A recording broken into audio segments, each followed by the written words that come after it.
This is NBC News at this hour. Hello, everyone. I'm Patti Ann Browne, and these are the latest headlines. A developing story from Moscow. Russian President Boris Yeltsin battling what doctors suspect is pneumonia this morning. The Kremlin says the Russian leader was rushed to the hospital earlier today. Yeltsin had been resting at his residence outside Moscow because of a bout with bronchitis before his condition deteriorated. The holiday shopping season got off to a strong start. Consumers expected to spend $180 billion in holiday sales.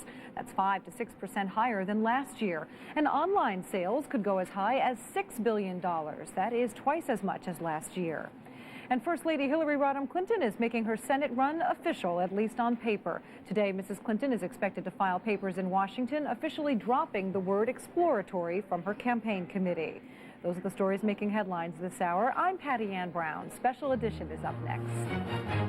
This is NBC News at this hour. Hello, everyone. I'm Patti Ann Browne with the latest headlines. Mexico's Attorney General says the remains of as many as 22 U.S. citizens may be among those buried in 2 mass graves in Mexico.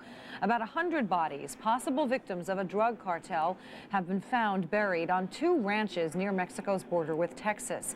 FBI agents will help authorities identify the remains. Hello, everyone. I'm Patti Ann Browne, and here are the headlines. The body of a second fireman recovered from the burned-out building in Worcester, Massachusetts, has been identified. He was 34-year-old James Lyons. The bodies of 4 others are still missing.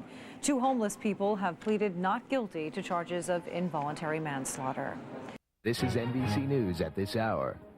Hello, everyone. I'm Patti Ann Browne. In the news at this hour, part of a demonstration against the World Trade Organization in Seattle has turned violent. Police say some protesters have climbed on top of a bus that's stalled in traffic. Others have broken windows at a McDonald's restaurant.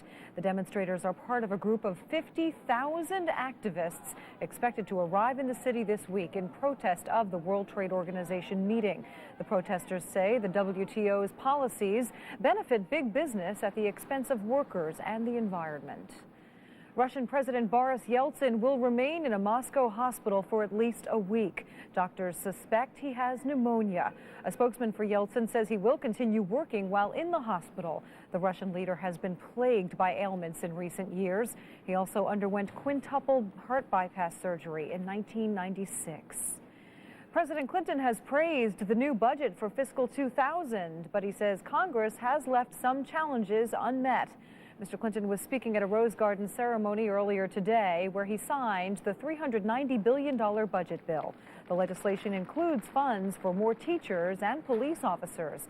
It did not address a minimum wage increase or a patient's Bill of Rights. And that's a check of the latest headlines. I'm Patti Ann Browne. Playback with John Gibson continues in a moment.